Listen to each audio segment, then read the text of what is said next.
Hello everyone, this is my what I ate in a day while home from work edition.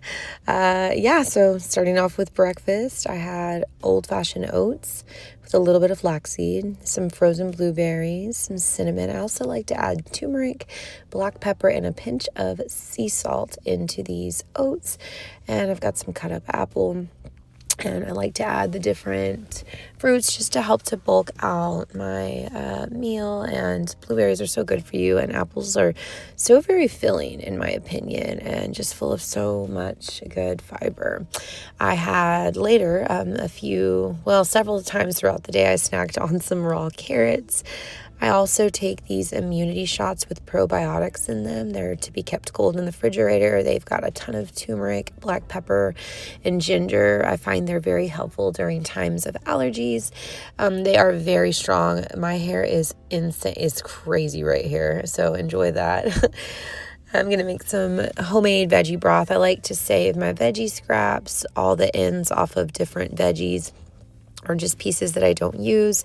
It all gets used. It all gets put in my homemade veggie broth. So I'll just freeze it in a bag and keep it in the freezer. And then when I'm ready to make it, I'll use some distilled water and just pour it all over till I nearly fill up the pot with the water. It's 11:11. Make a wish. I'm making this timeless, so whenever you see it.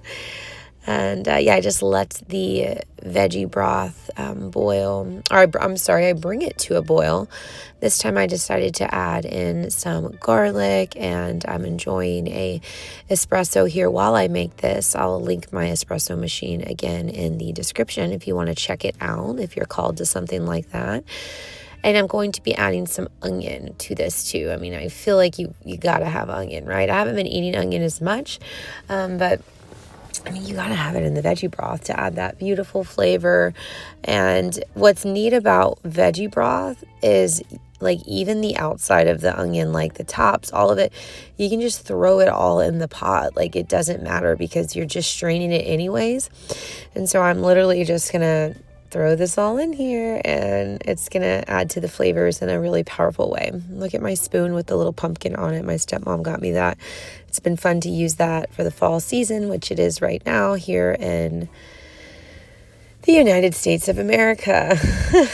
So just giving that a nice little stir. I normally add herbs as well, and then towards the end I'll add salt and pepper.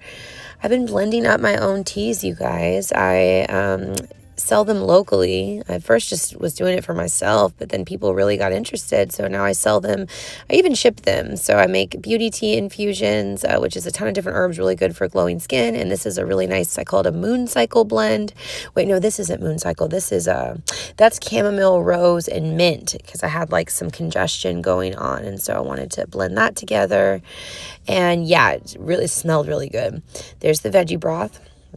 And I am chugging on some water. This is lemon water, actually. I had to, for sure, add a big fresh lemon into that. Isn't that jar amazing?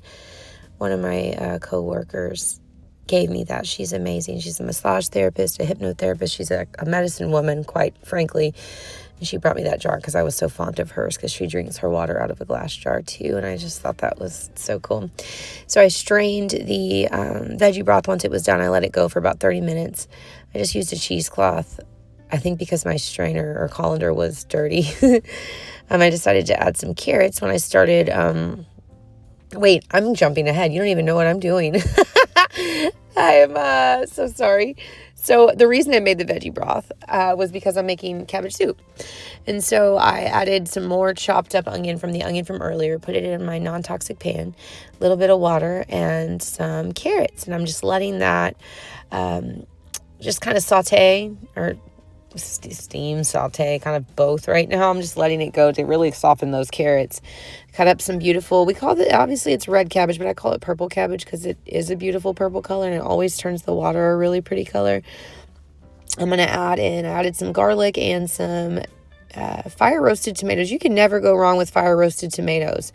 So we're just letting all of that saute over in the pan. And eventually I'm going to just kind of doing it backwards. I'm going to add it into the veggie broth since I have my big pot holding it. And I've cut up some baby potatoes, and these are so good. I needed to use these because some of my potatoes were starting to like smell bad. And so I was like, oh my gosh, I can't let these go to waste. And this is just going to fill out this big pot of soup. It's been so long since I've made this, and I always fill it way too high to the top, right? It's totally my thing. I do that. And, but I guess, I just want more. I don't want to, always feel like I need more than it ends up being so much. So I just scraped all that into the pot. I love these pots. I got these a few years ago on my birthday, or maybe it was Christmas, and I just love that they're non-toxic. Look how pretty those colors are. Isn't that gorgeous? I was going to bring that to a boil, let it go for about 30 minutes. I've also got some broccoli that I'm steaming. I'll put the lid on that once it gets going. I was getting hungry, and so I was going to eat on some steamed broccoli before I ate the soup. And really the only reason I'm making this soup is because I had some congestion, and I wanted to just eat something warm and comforting, and it just felt right. I've been putting these coconut aminos on my broccoli lately. They are so good. This brand is called Big Tree. I got it at, I think, Sprouts or somewhere like that. It's so good. I'm even adding it was the rest of this box, which is probably like a cup of chickpea noodles into the pasta. Kingsley is eating some rice and some broccoli. These are such starch babies. Berkeley is eating some rice and peas and maybe a piece of sourdough bread. And I'm eating all my broccoli. We're watching Harry Potter while we're waiting for the soup to get done. It's just a nice little day at home. And so once the soup was done, I ended up just putting some of it on top of my broccoli and eating it because I just really wanted to dive in. I felt it lacked flavor. I felt it needed more salt. I've also heated up a Japanese sweet potato. Oh God, I love these so much. I'm back on these, and now I'm like obsessed again, re-obsessed. And it's nighttime, and I'm just having the soup for dinner. There's some of my tea that I blended for someone right there next to me. I'm going to actually do energy healing on the tea, like infusing it with lovely energy healing as I sell it like that. So it's really cool. Adding my coconut aminos to the soup in my Witch Please cup that my daughter got me that I love. And so, yeah, that's what I ate. Oats, soup, veggies, and I did snack on a banana or two. So thank y'all for watching.